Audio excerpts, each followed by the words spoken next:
So welcome everybody, Terry Maxwell here, and today we're bringing something very special.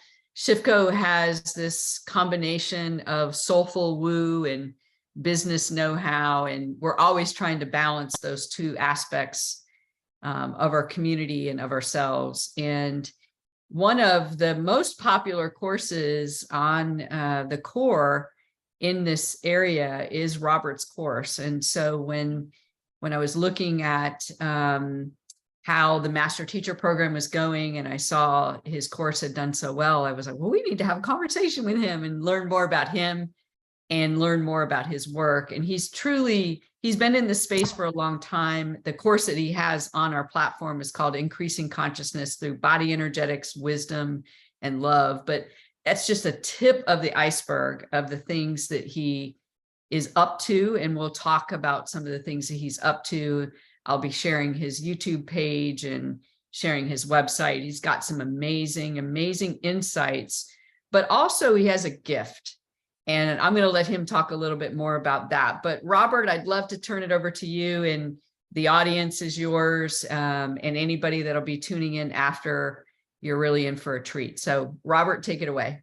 Wonderful. Thank you so much. Glad to be here. It's amazing how we've come together. You know, I could tell you the connection, how Terry and I came about by another friend in Valparaiso. It's just crazy how it all works together. And that's the beauty of it, right? But, you know, today, we just want to talk about different things that has come up that I want to share related to consciousness, right? To be able to get a better resonance of us, talk about things that are limiting consciousness, and just a little bit about unraveling. But I started in this, if you want to say, I was raised in a very religious, spiritual type of setting. And it wasn't until my wife passed at age 41, 16 years ago, that I went on this huge spiritual healing journey that just started bringing in so much awareness, right? And I just started sharing it and started work with people and realizing that even in my CPA business executive world, I had a really strong intuitive ability, but I didn't understand that, right? Because those are things that you just didn't talk about in the business world, right?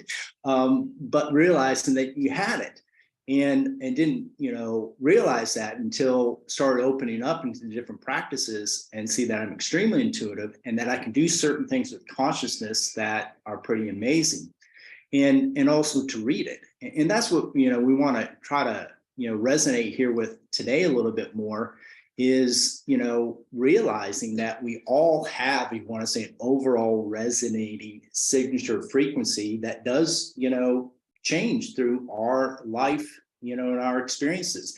And hopefully we're going through a journey of increasing that resonance, right? Which we'll talk about Hawkins' map of consciousness a little bit later. But we also need to realize that, in us, we have different patterns and beliefs and stuck emotions, unresolved wounds, implants, karma, ancestral DNA that also has, if you want to say, a resonating frequency that also creates and gives us experiences that perhaps we may not want. But I always look at it as, so it is. Now, what do we do with it, right? And this is where it starts, where we need to start understanding frequency a little bit, right? Understanding where things might be more dense in us. And when I say in us, it's just not body, all aspects of us. And then what we do with it, right? In that we need to look at it not just from a mental, emotional construct, because those can give us false reads of things, right?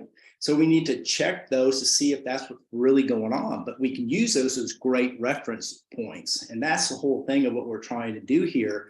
But also, we need to realize we do have entrained things in us, right? And so what my program, does is we try to re-entrain us to different body consciousness energetics, if you want to say, right? To where there's more integrated, harmonious cohesion among all things, from a place of connection, pure awareness.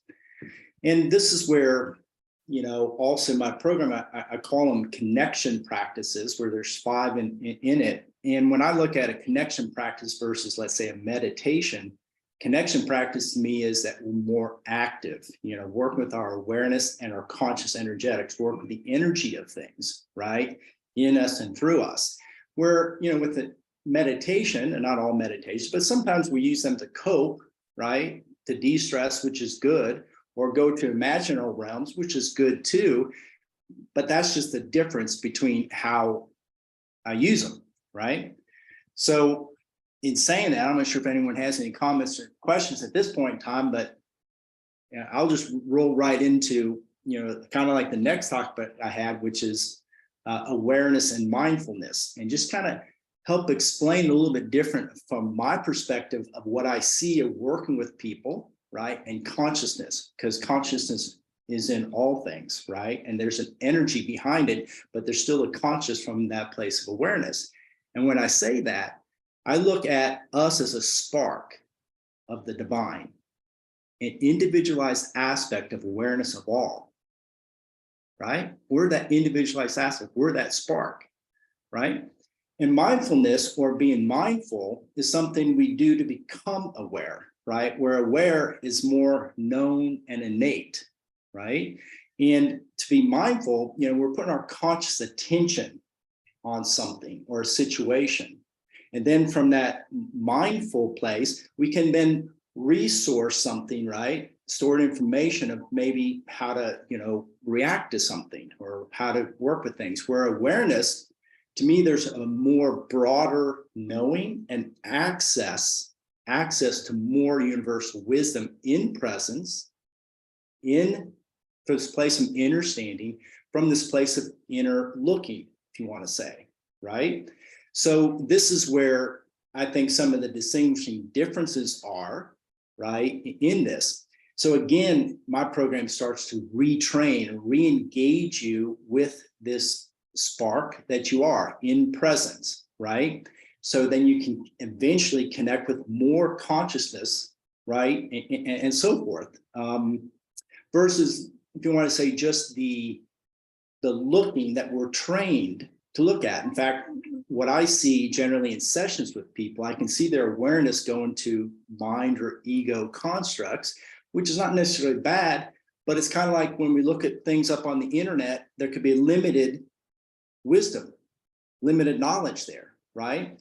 So, and it kind of makes sense too, because what we're trained and indoctrinated to look that way, right? To look at stored data, look at science and facts, which not necessarily bad, but is there a limitation there potentially? Should we bring in more open awareness, broader perspective from a place of spark and pure awareness flowing, right? To where it's not an indoctrinated program. And this is where, when I look at sometimes how we do mindfulness, not always, but how we do it, we can unfortunately reinforce indoctrinated behavior patterns of looking this way, right? And this is where we can also, with mindfulness, create consciousness patterns or consciousness constructs, I call them, right? And it's okay. Just realize that we're possibly doing that to, to constantly reference something outside of ourselves, more pure awareness and consciousness flow, right? So this is where we start understanding and referencing, patterns and densities and programs. So we become more aware of how we do things from this more centered place at times versus how we reference things. So what I encourage everyone to do is like, where am I referencing things at, right? And I think that's really important. That's what increases that awareness. It's like, whoa, that's going on. And this is also how, if you want to say, they use mind control of, like, say, even an individual or a group, right? By resonance patterns that could possibly be placed in our bioenergetic field, right? Through many different, frequency type of things, including our phones, right? How many times do our phones read our thoughts and emotions and also go in the other direction, right? So we need to be more aware of these type of things. And that's, if anything else, what we start looking at, right? So from a place of awareness, we just have a broader perspective. We're starting to realize things more, right? But then from that place, we can start integrating our cohesive, harmonious aspect through all aspects of us, right? Versus indoctrinated, trained way of looking at things. And this is why, with my program, where I start is from the I am consciousness body energetics connection practice, right? And then I also use I am statements to increase the greater potentials of our life through those I am statements. So to me, that's, really huge, all of that, and understanding those differences, because when we do, then we can actually start changing our life and start understanding that there's other controlling factors that we're not aware of. And it's time that we start understanding ourselves even better from that place on how to work it. So I'm not sure if anyone has any questions or comments at this point in time, but Robert, I'd like to paraphrase a couple of things and put some context into it. When you're a business owner, you're inundated with stress, you're inundated with demands that are just unbelievable. You're inundated with information. You're overwhelmed by the amount of things that you need to learn. And what I found fascinating about your work is that you're really able to cut through that to just core energy. I don't have the level of training that you do in this area, but what I really took away is you have a way to just cut through the noise and really get to the core energy, which then you called it a spark. It really does become this way to really know your path. It feels a bit like intuition, but it's this connected intuition to know what's true, to know what's right for you. And I feel like our society is so inundated with so much noise, some of it not great, some of it not healthy, but irrespective, it's just noise. And we've lost that ability to know our truth. So if you could go just a little bit deeper in that, I think that's really important for conscious entrepreneurs, because there is so much to learn. There is so many things that it feels like we have to do. And I think we get lost in all of that. So what would you guide people on before we get into those 5 elements? What would you guide people on, if I can just paraphrase a bit, to really getting that alignment and the alignment with your core truth? Well, there's no question that we need to settle into who we really are, right? So a lot of times it does take that time of connection, right? And get used to that. I mean, when my wife passed, one of the things I did was I called sit with God. I just sat inside, right? And regained my connection of who I am, right? And this is where, like you said, all this noise is going on around us, where we lose ourselves in it, right? So we have to take that time to connect to who we really are, right? And that's where I get it from this place of awareness. And then realize that there's many narratives out there trying to get our attention, right? From our creative aspect of who we are. And I consider us dreamers, right? People call creative people, but I call us dreamers. And we're dreaming from this place, and then, coming from a place of inspiration and walking with the dynamics to get where we're going, which could be many different roadblocks that need to happen within our consciousness to get there as well, right? So all is good. It's what you do with it. And it starts from getting to know more yourself from here versus a lot of times the mental, emotional constructs that we're kind of, entrained or trained to behave in certain ways or handle things different ways too, right? Or whatever it is. So authenticity needs to return and connection needs to return. I love that. Michael, you had a question. I'm going to go ahead and call on you before we get a little bit deeper into some of Robert's insights. You want to take it away, Michael? You're on mute there. I have to click harder next time. This is great. Thank you, Robert and Terry. This is really great. Just real quick, because of my training and my gender and just everything that's come at me over all these years, I was always taught to believe that I'm in control and I should be in control. And so what I do love about what you're saying is this is one thing that with effort and attention and devotion, we can control in our lives because I now realize I control almost nothing. So I'm unwinding all that from all my cultural and professional training that I was in control. But this is one thing we can work on to control in terms to bring, well-being, right? So anyway, I just wanted to state that. I don't know if others have control aspects to this, but this is one thing I want to work on to control, because all the other shit I can't control in my life. I'm so glad you brought that up, because one of the things that, I created this Spirituality of Success book, this little handbook. It says, discover the secrets that are blocking you from ultimate success in the life you desire.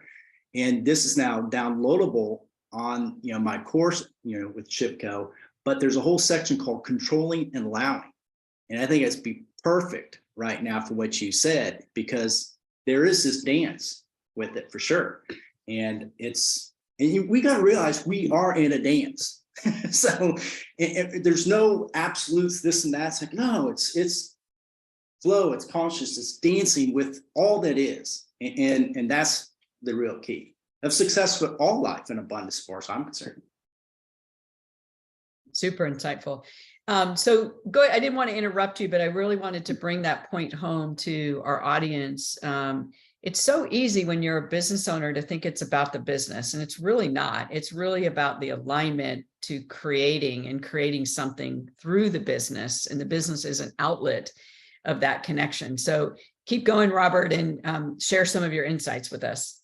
Yeah, absolutely. I'm glad you interrupted. So please, let's just keep with that. But one of the things I wanted to talk about too, very briefly, was just connections versus beliefs, right? Where to me, a conviction, right, is something that has a stronger energy, right, and different alignment. You know that this is what I need to do, and I'm convicted. It stays with a different energy. Where a belief, it's a lot of times it has a less energetic. There's a belief that's hanging around out there. Now you can have a very intense belief that's like a conviction. I'm convicted to this belief, but a conviction also comes to this alignment of knowing, right? Now these beliefs that are less energetic can create things, or there could be, you have so many beliefs that it could be conflicting with how you're trying to deal with life. Right? So I even mentioned in my course, and I learned this from a teacher of mine, believe in nothing, believe in everything, right? Because then when you believe in everything and you're not attaching to belief, then you're more free of consciousness, inspirational flow, right? There's so much greater that we have here before us because of that. So I say, look at those and then can be convicted from that place of alignment of knowing this is where we're going, period, right? And that's a good thing. Now, also though, I think it's really important. I wanted to go through some current themes limiting consciousness. And one of the biggest things here that I want to express is the shame, blame, and guilt narratives that are definitely prevalent right now in our society. And I think for a reason to bring, awareness to the forefront. But in doing that, we first need to talk a little bit about frequency and Hawkins' map of consciousness, where in this map of a consciousness, he assigns a number to different frequency levels of consciousness from 0 to 1,000, 0 being the lowest, of course. So one of the first things at the low point is at 20 is shame. 30 is blame and guilt. 100 is fear. Above that, anger is at 150. Anger is a higher level of consciousness than fear. I think we need to hear that, okay? And then, courage is at 200. 250 is neutrality. 400 is reason. 500, we start to get to love, right? 600, peace. And 700 to 1,000 is enlightenment. Now, at every level of consciousness, we attract different experiences in our field, right? If you're more resonating at fear, you're going to have more of those type of experiences, right? You resonate more at love, you're going to have more of those type of experiences. And that's important to know. But one of the things that we really need to understand that can limit consciousness and awareness is what's going on out there right now with all the shame, blame narratives. We have a lot of narratives of shaming that's been going on over the last few years. And what that does is just keeps us in a lower frequency. And to me, you know, people say that the greatest thing we fear or how to control people is by fear. Well, to me, the greatest is fear of being shamed or blamed, right? Really put down to those levels. Now, what's interesting is that it has been measured, the leaders of our world, the three-letter agencies, different governments and so forth, they have been measured at between 35 to 55. So they're in that guilt and apathy range, where apathy, the characteristic is to manipulate. Okay. So here, those are the ones a lot of times pushing these narratives, right, to control and keep humanity in the shame blame game. And that limits consciousness and understanding. So what's important to know here then is we need to start resolving the wounds we have, the indoctrinated patterns and beliefs of shame and blame. So then we cannot be easily manipulated, right? And we need to stop shaming others, because all we're doing is entrapping and keeping humanity down, right? And we can't do that anymore. We have to realize that's not being mindful to bring up shame and blame. That is actually capping awareness and our progression up the line, period. And to further, you know, some of that, and I might want to talk about anger, right? Because anger is at a level of 150. And anyone that's trying to shame and blame you, if anger comes up to say, stop, we need to do that. Because we're not gonna, you know, get higher if we're constantly being pushed down, right? And so the authenticity needs to be restored in all dynamics and okay about it. So what I'm saying here is, you know, to be angry all the time, you know, we need to look at that. But to express anger appropriately, let's just label that, you know, we shouldn't afterwards feel guilt or shamed in doing that. If we do, then there's something else that we need to still respond, because anger can have a breakthrough energy. And sometimes a person on the other side needs also that energy to break through whatever's going on with them, right? And so to me, that's a greater awareness, broader awareness we need to play in versus just say, oh, I'm bad, I hurt you. Well, there is hurt. And one of the first things that my spiritual teacher told me after I lost my wife and realizing, you know, me becoming a healer, if you want to say, or this, you know, aspect of helping people in whatever dynamic I can, he said, a good healer knows that you have to hurt people to actually heal them. And what he's saying there is you have to poke through that consciousness, that constructs, that pain that's already there, that they may have to actually feel to actually then transmute it and feel it and resolve it, right? So anger breaks through. And so if you authentically have an anger moment, look at the broader aspect that this was a good thing. Because when that happens and something breaks down another, then you can open up in that place of love and resolve and transmute, forgive, right? Versus all contained. That's why anger is good. It needs to be restored and not demonized, because it has been demonized over the last 3 or 4 decades. And it's been demonized to keep us down versus expressing, you know, our greatness. And that's what this is about right now. And realize then anger is above fear. And it leads us to courage, neutrality, love. So we need to not play in those dynamics and think that it's bad. If we're thinking it's bad, then we need to resolve those so we can actually be authentic. And that needs to be restored again. And I want to add to that, again, just kind of driving home from the business side. You know, when you're a business owner of any type, there's always fear, and you're always facing fear. And what happens is I think we shame ourselves for feeling fear. Yeah. And really all that does is just pull us down deeper, as opposed to, hey, I'm afraid, just acknowledge that. Let me just move through that fear and not allow myself to beat myself up for feeling afraid. Exactly. And acknowledging is the greatest thing, because a lot of times we'll use false tools of suppressing things, denying that it's there. And that's not, freedom. It's just not. And nothing becomes resolved unless there is an acknowledgement, right? And an okay with that, because there's not a perfection. It has been set up for us to be perfect. But to be perfectly authentic is great, right? And we don't know the effects it has in everyone unless we are authentic. And then we live in those experiences after that as well, right? Yeah, pretty awesome. Any questions before we go forward just a bit? And I'm also going to put Robert's website in the chat as well. Deborah, I think you raised your hand. I have a question about anger, because I think what I hear you saying is that it's a double-edged sword. And in the framework of positive intelligence, which is something that SHIFCO works with and sponsors, anger, like all the negative emotions, are absolutely essential for 1 second as a cue to flip and say, you're going into that spiral, right? You're going into that negative space.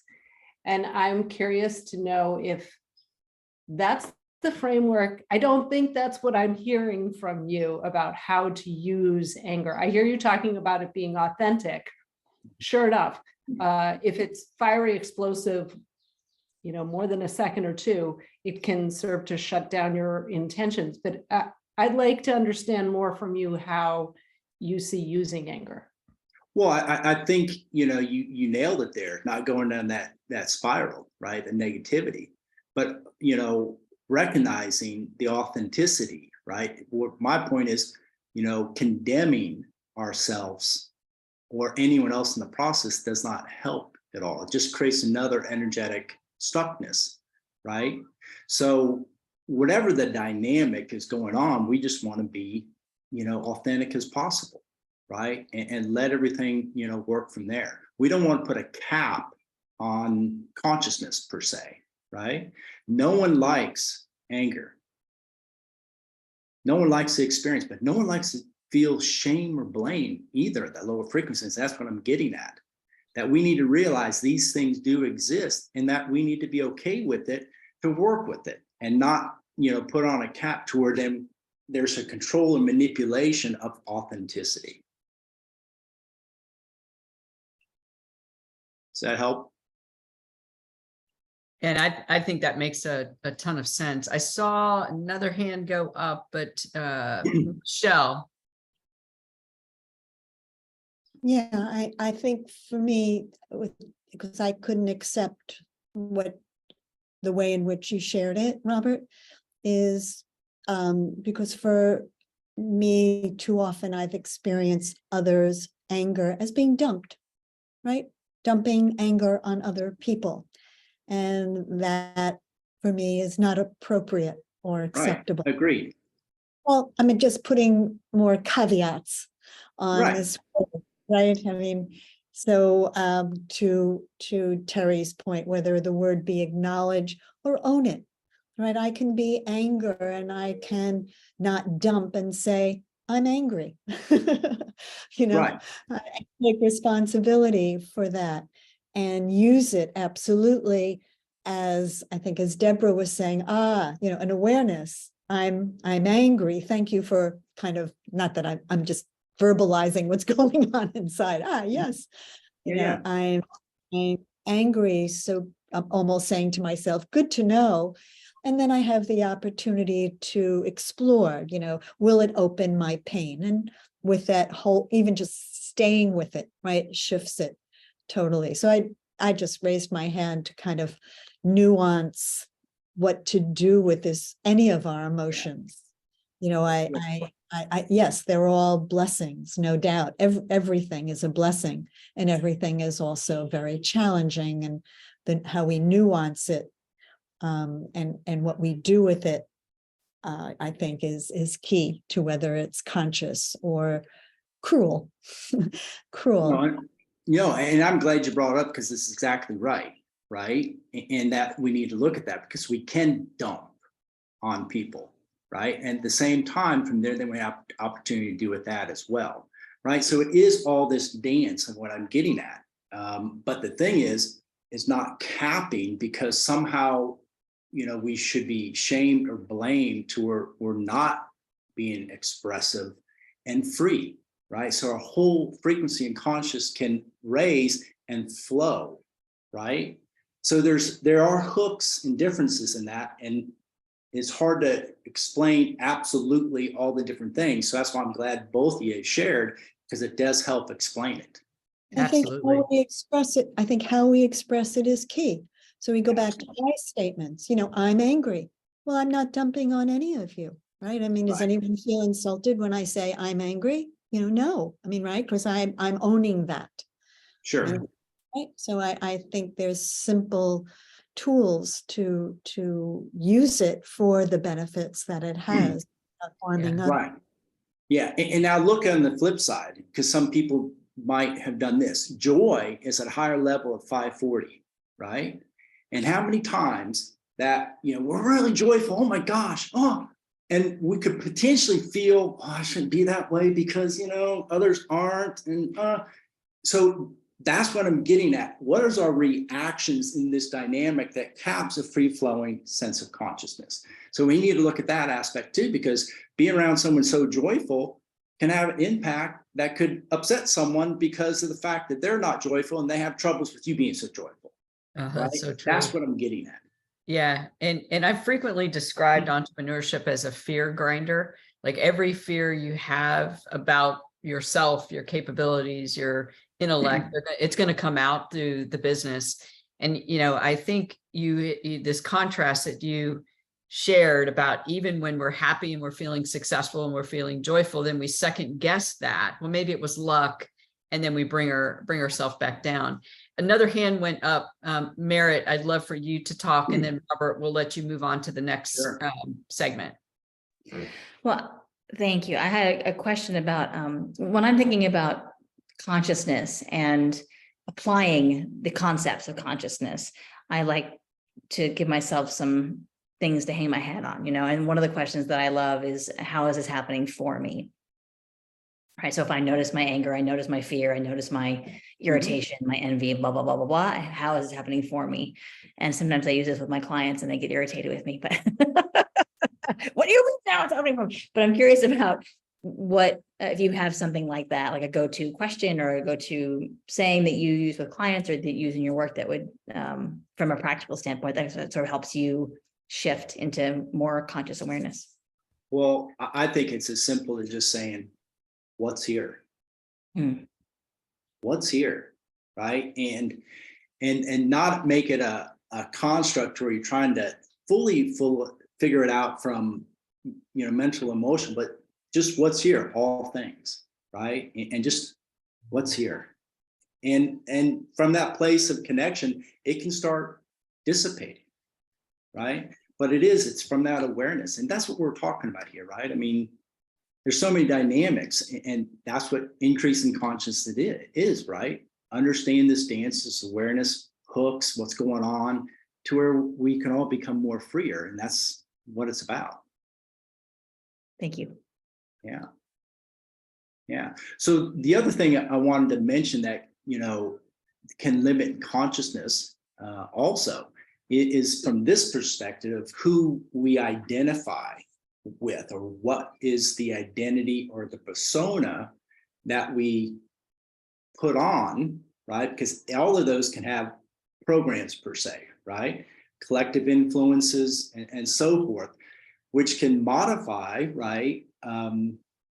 Different indoctrinated and trained belief patterns. So in saying that, it's kind of like any identity that we, kind of put on like a cloak, can also be like plugging into a software program of that identity that can then, create a definition of who we are, how we should act, how we should behave, what decisions we should make, what side of the fence we need to be on, what we should stand for or against, right? So my whole point is that happens, okay? So, and also realize that, how much we intensify with that identity, of course, can limit, if you want to say, authentic awareness, maybe inspirational thoughts from our true self or flow of pure consciousness, because of the fact that, we are so strongly identifying with something that could change our free-flowing behaviors, if you want to say. So this is why I like to say I'm a spark, right? Individualized aspect of awareness. And I can play in this dynamic within an identity, but try not to hold and onto that so much that it modifies the free-flowing pure conscious awareness, right? So it's just starting to understand these nuances of what happens within this dynamic, which I think is pretty profound. So just wanted to make sure that, we look at that aspect of things too, because they're like software programs. That makes sense to you.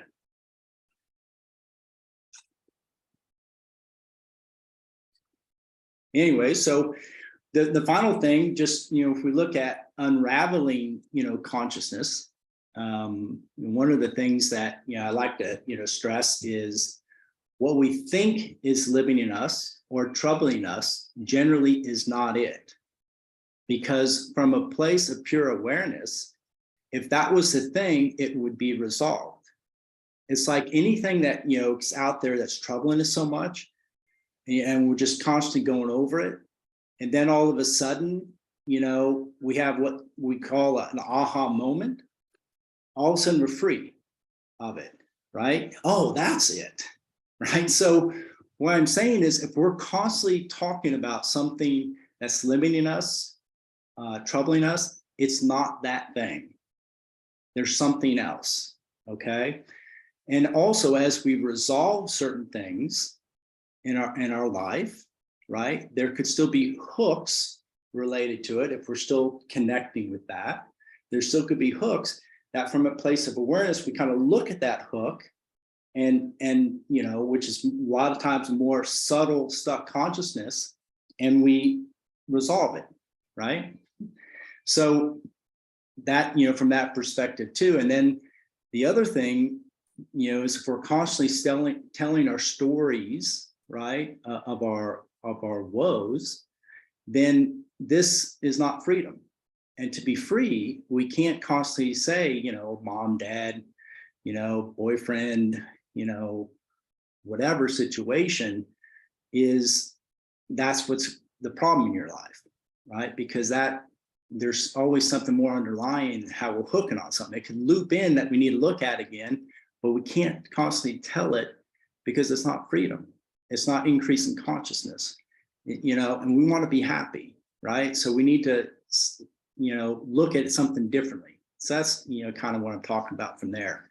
But, in closing, my program is trying to just bring more, when we say connected awareness and a free-flowing aspect where we create a harmonious, cohesion, but it's a beginning process of these connection practices.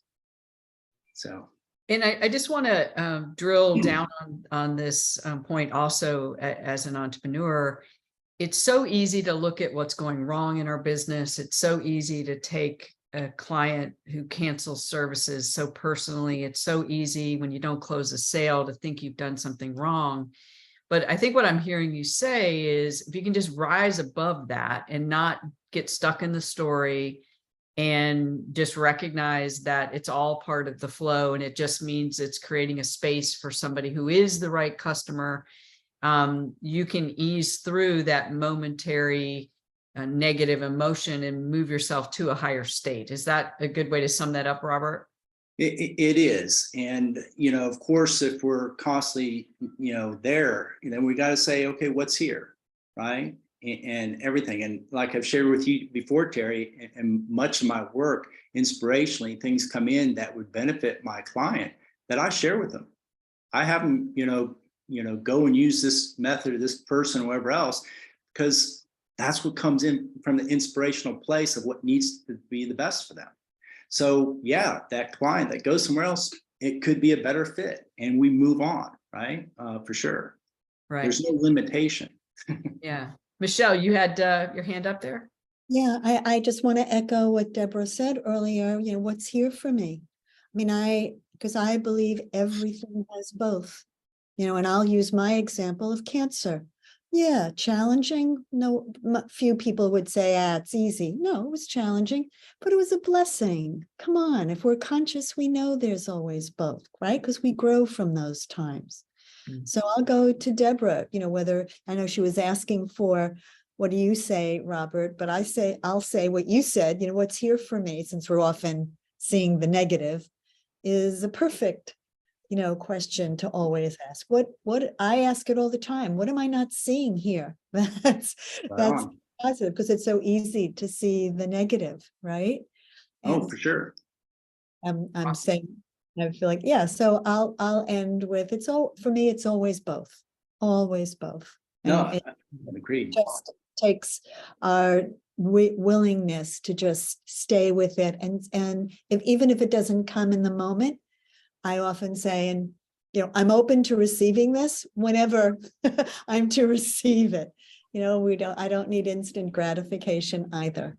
So I think, the wisdom of both sides of the same, of the same coin is always available. Absolutely. There's always grace that's involved, right? And that awareness, and that's what's here. I mean, even with, my partner, where just the other day, her daughter was like saying, I almost missed my appointment on Friday, my schedule, but her mom brought it up and said, hey, are you checking this? And then she got really upset because she did not see that she had an appointment coming up. And I said, look at it from a broader perspective. Grace blessed you with the fact that your mom asked the question. Don't beat yourself up because you're going to potentially miss it.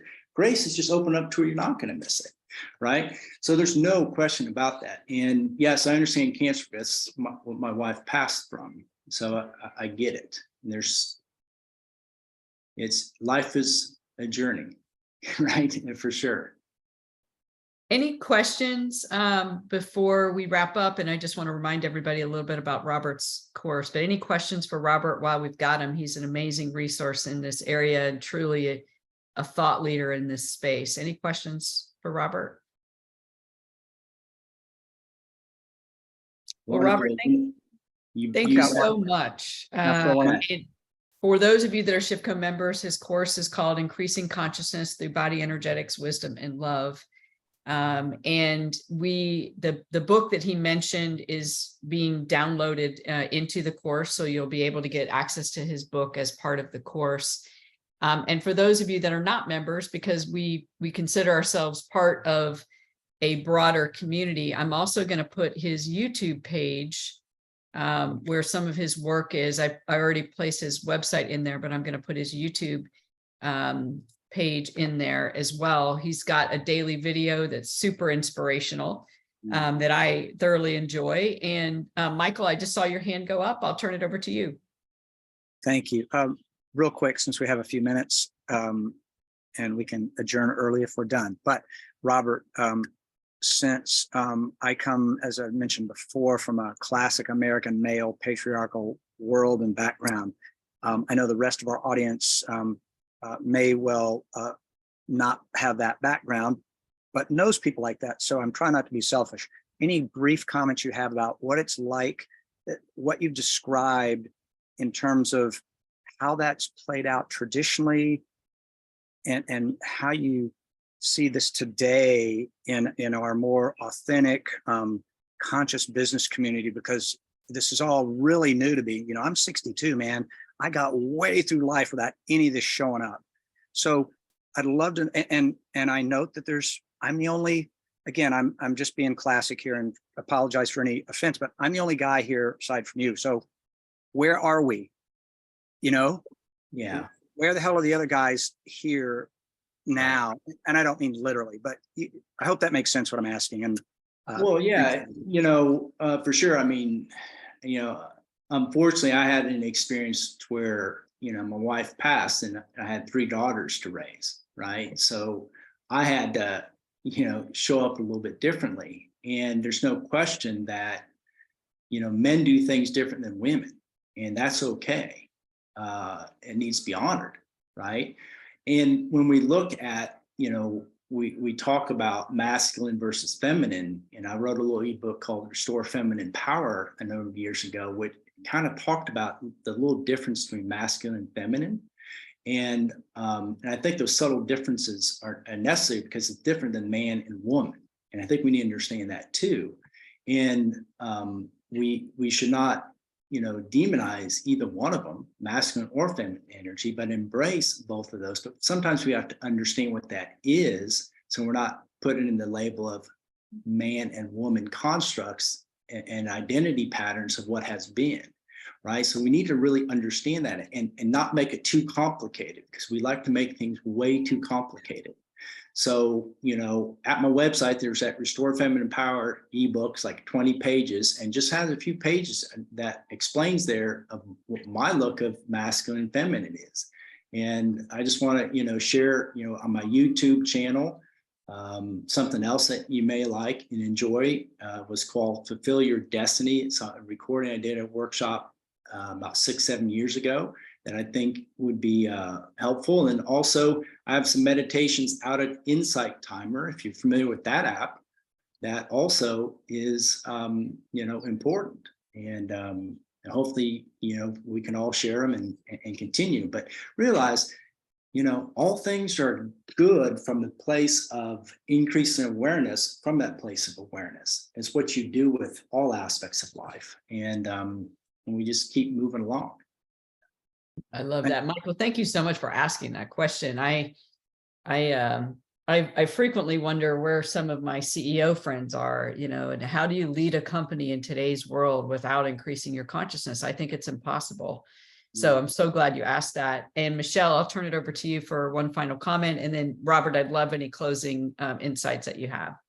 Thank you. So when I think about, like you say, where are the other men, beyond this masculine, feminine qualities that we all clearly have, we all have both. For me, as I reflect on my journey, what it's been like to live in this masculine world, in this corporate world. As Terry knows, I've lived, I didn't work. I lived at Citibank, really, inculcated into a very masculine, Me Too didn't exist. And, what it meant, and I think I want to be concise. I think beyond the feminine and masculine qualities, how we've journeyed through life, many of us, even female genitalia mutilation, you're getting married at the age of 12, all of this collective trauma, contributes, I think, to women now, for a whole variety of reasons, stepping up. and men will too, I think, very shortly. I think there'll be them very shortly. But for a long time, they were dominant. At least that was my world, very dominant. Absolutely. Right. And as a cheerleader, I even got pennies thrown at me. I mean, it was crazy, how much, you go through it as a minority, if you will. Mm-hmm. And so I think, Michael, to your question, they're coming because they too need to be healed. We've all had the trauma. We can't avoid it. So yeah, I think that and my heart goes out to many who feel, it's time and not quite sure how. No, exactly. And I'm glad you bring it up, because my wife, that passive cancer, right? She was an incredible woman. She was a business executive, CPA, a business executive, and she had to fight in that world. And I guarantee that contributed to her, getting cancer. So I get it. And, we're resolving those wounds. And one other thing related to, men, where I think some confusion related to this thing, to become more feminine doesn't mean to become more emotional, right? And I think that's what keeps men away. Doesn't mean one can't sense and feel, but it's not the same thing. And we need not to confuse those and let things be free flowing, right? We do need to feel more, but it doesn't mean that we become dramatic emotionally. And that, I think, what keeps men away from some things. If I can, my alma mater, CEO of Citigroup, Jane Fraser, says, empathy is not a soft skill, but a hard skill. As she's introduced it, it's given Citicorp a competitive advantage. So there are more CEOs who recognize that old myth certainly is not true. And these skills in balance, like we inhale and exhale, we can't just inhale, we can't just exhale. We need both in order, as Terry's saying, to be an effective leader. And I think, Robert, that's truly being shown as nonsense. It doesn't equate at all. It is a very critical to connection and belonging. And we now need that more than ever. Right on. Mm-hmm. Yeah. The thing that came up in me there, Michelle, as you said, that was, it also is moving us from this zero-sum game to collective abundance, right? Because I was raised in zero-sum game. You must win or you're going to lose. And so that's what came up when you talked about that. And I'm hopeful about all this, by the way. I'm having more conversations than ever individually with men in this, and like using the word love. Wow. I didn't hear that word one time in my training. In 20 years of training I probably got in the IT industry, not once. Of course, of course. That's changing. Yay. Yeah, let's hear it for that. Robert, any closing thoughts? Well, I just want to thank all of you for, your interaction and being here with me. It's wonderful. And hopefully this gets shared and we can increase a little bit more, knowledge out there in our dynamic of sharing. And just want to say, remember you're a spark of the divine, and live inspirationally, because it benefits all of us in whatever way from that place. And I'm just grateful to be part of it. Well, Robert, thank you so much on behalf of ShiftCo. Thank you for your work. Thank you for spending this time with us today. Thank you for an amazing course. I encourage all of our members to check it out. It really is, it's a very rewarding experience. My team did let me know that the book is in there as a part of the material, so you can get his book as well. And Robert, if there's ever anything that we can do for you to repay you for your work, we certainly appreciate you. And we just encourage you to keep going. Wonderful. Thank you. Goodbye, everybody. Bye-bye. Thank you. Peace.